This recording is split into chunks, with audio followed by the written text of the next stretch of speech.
There's never been a time where I've been like, oh my God, I'm in a foreign country and I'm pregnant and I don't know what's going on. Like, it's never the case. Belly in there. Get that belly in there. So I'm going to try to make a video about what it's like being pregnant abroad and in another country as a foreigner and giving birth in Mexico, specifically Mérida. I'm only 31 weeks right now, so there's only a certain level I can speak to since I don't know during birth and postpartum yet and everything.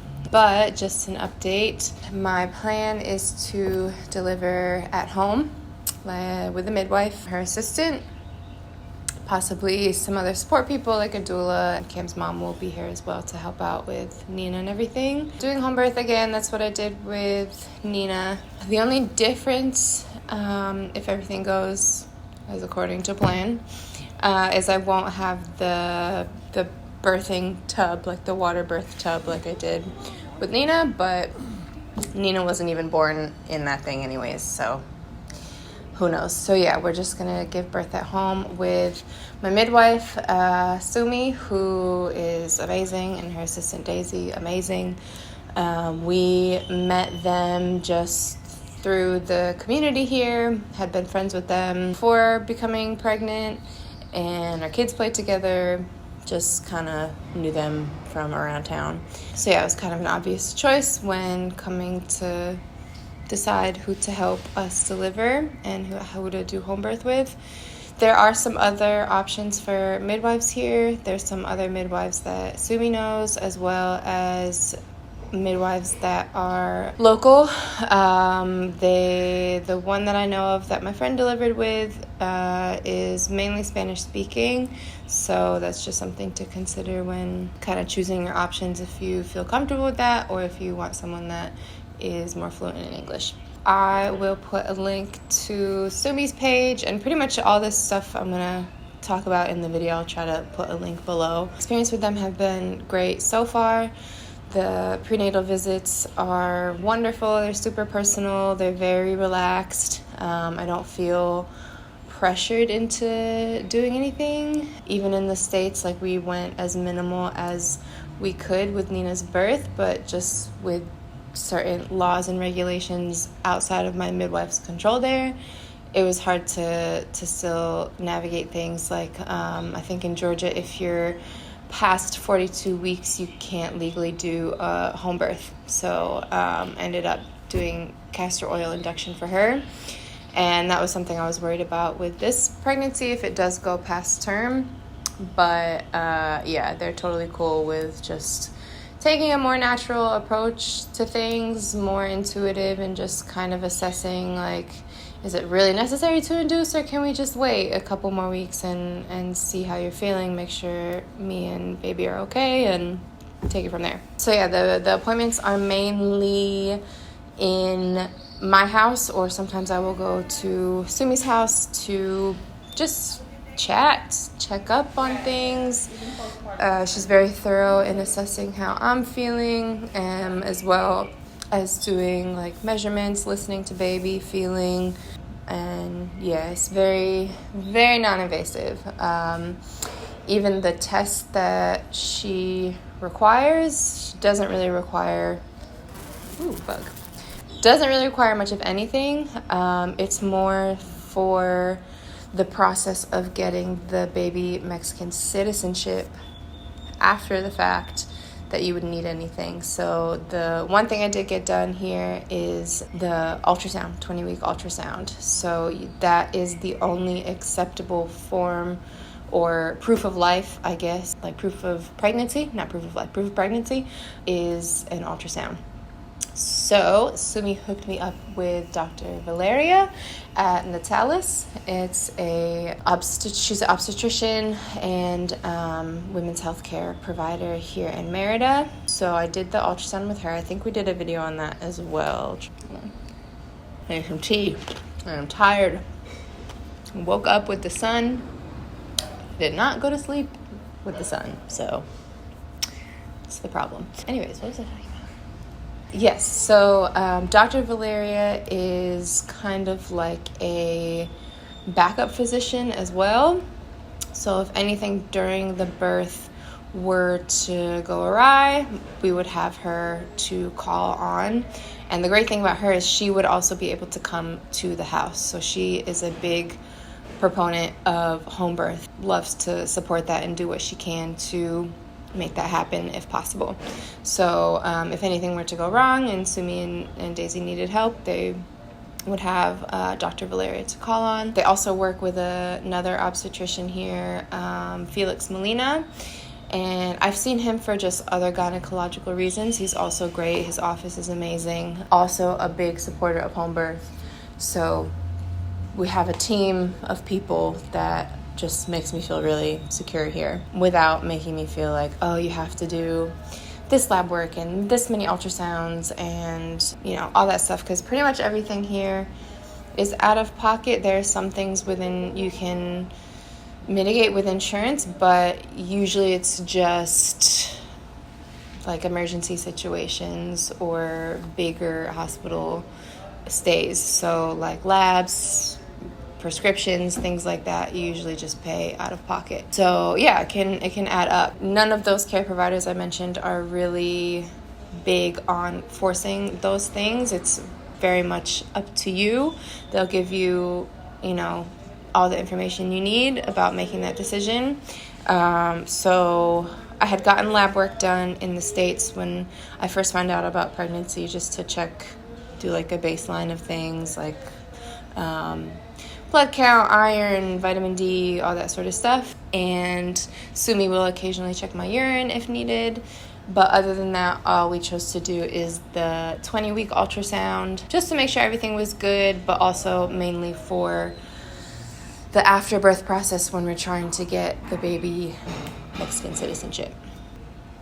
So yeah, from here up until the birth, I'll have a few more check-ins with Sumi and Daisy more frequently, I think, as my due date approaches. In the meantime, there are other things I've been doing to help prepare for labor here, and just other resources that Sumi and Daisy have hooked me up with to help with some common pregnancy things. So one thing I've been experiencing is the pubic symphysis pain, so like right where your hip bones meet in the front. I'm sure if you've been pregnant, you've maybe experienced this. The hormones in your body really make that start to separate, and I didn't have it with Nina at all. It was like so new for me this time around, and it happened really early on in pregnancy, like before I was even really showing. I was getting that pubic bone pain. So I have gone to a pelvic floor therapist, which we also did another video about. I will link their information below as well, who was amazing. I went that day in a pretty moderate amount of pain, not able to even put my pants on without sitting down on the bed. I couldn't stand on one leg without having pain, and it was just annoying more than anything. But the next day after the appointment, I was literally pain-free. It was amazing. So that is a great resource here. So not only for having pubic symphysis pain, but other common ailments in pregnancy like sciatica, like just any pelvic floor issues. And even if you're not pregnant, it's a great thing to just get assessed. It can help with back pain, digestive health, urinary health, a lot of things.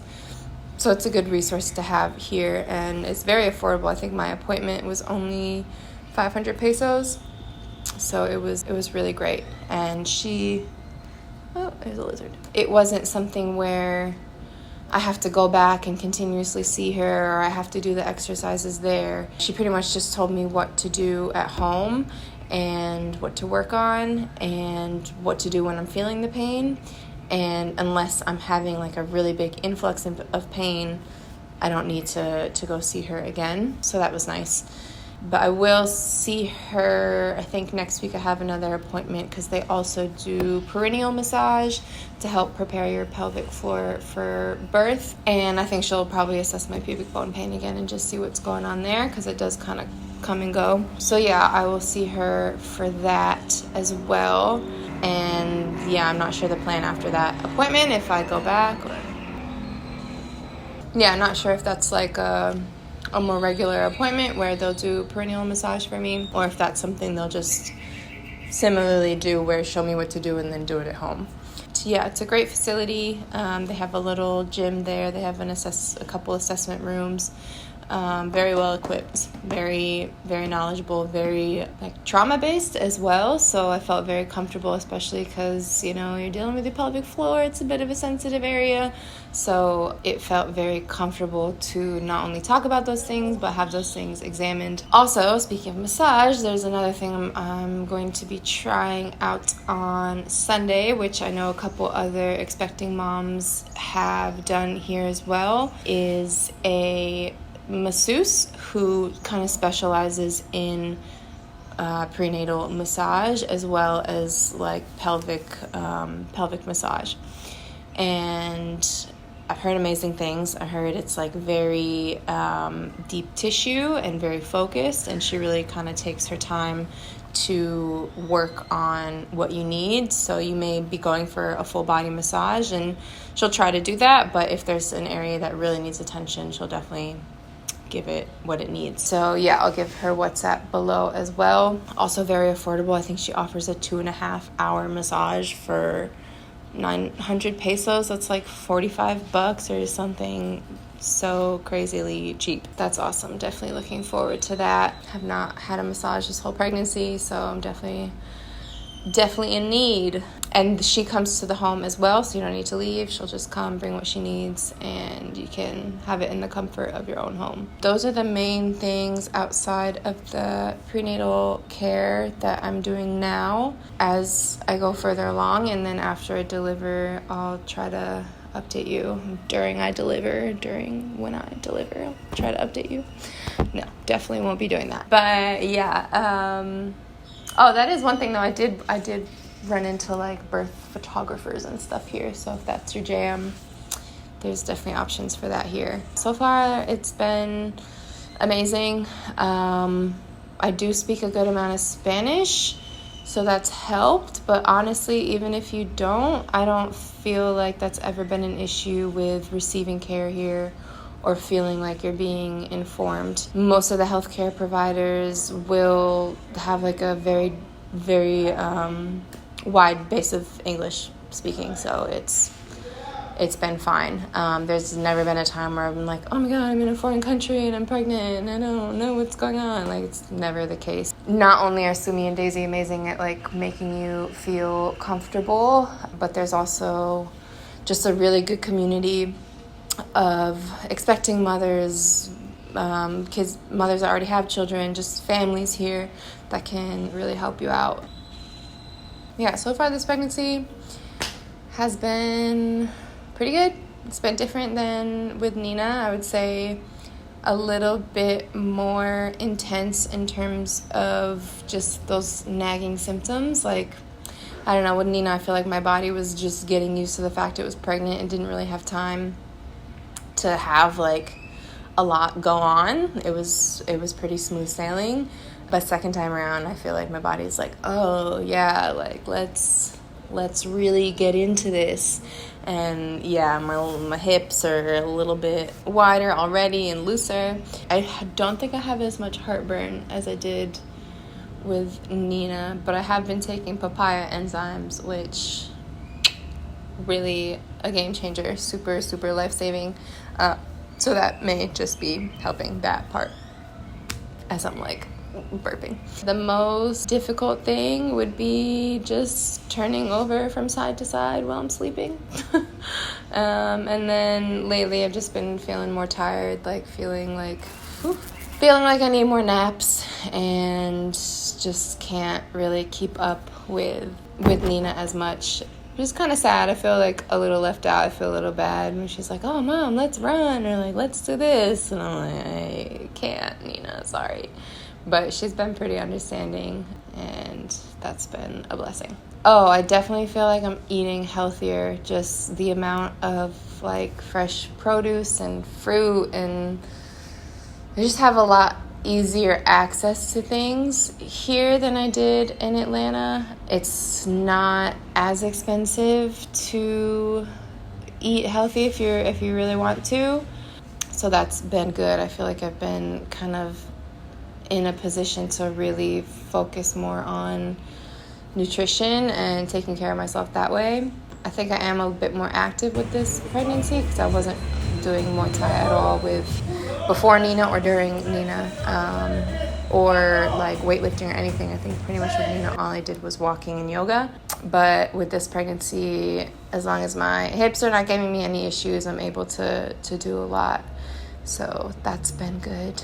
So yeah, just taking care of me feels a little bit easier. I'm also not working like I was with Nina. I was only working part-time, so it wasn't much anyways. It was kind of good just to keep me active, but now I have Nina to do that, so don't need to do that anymore. But yeah, it just feels a little bit easier. Like, just woke up and had a banana and papaya and mango, and it's like fresh and good and not, I don't know, shipped a million miles away on a truck somewhere. So it just feels a little bit better to be pregnant here. The only thing is some wiping sweat. The heat, oh my god, the heat. Like, try to get some AC. Although, I don't know, maybe you're fine. My body, it does not do well with it. My ankles will swell. So yeah, definitely try to stay hydrated, stay cool. But yeah, that's about it. I'll try to do more updates as I get bigger and closer to delivery. Yeah, I'll probably do another video of just like what I'm doing to prepare for the actual labor part of all of this, labor and delivery part, and then as well the postpartum, because there's also a lot of resources here that I didn't have in the States to help with postpartum. So I'll do a video on that and just kind of let you know what's going on. So if you like this video, please like, subscribe to the channel, comment what else you want to see or any questions you have, and thanks for watching.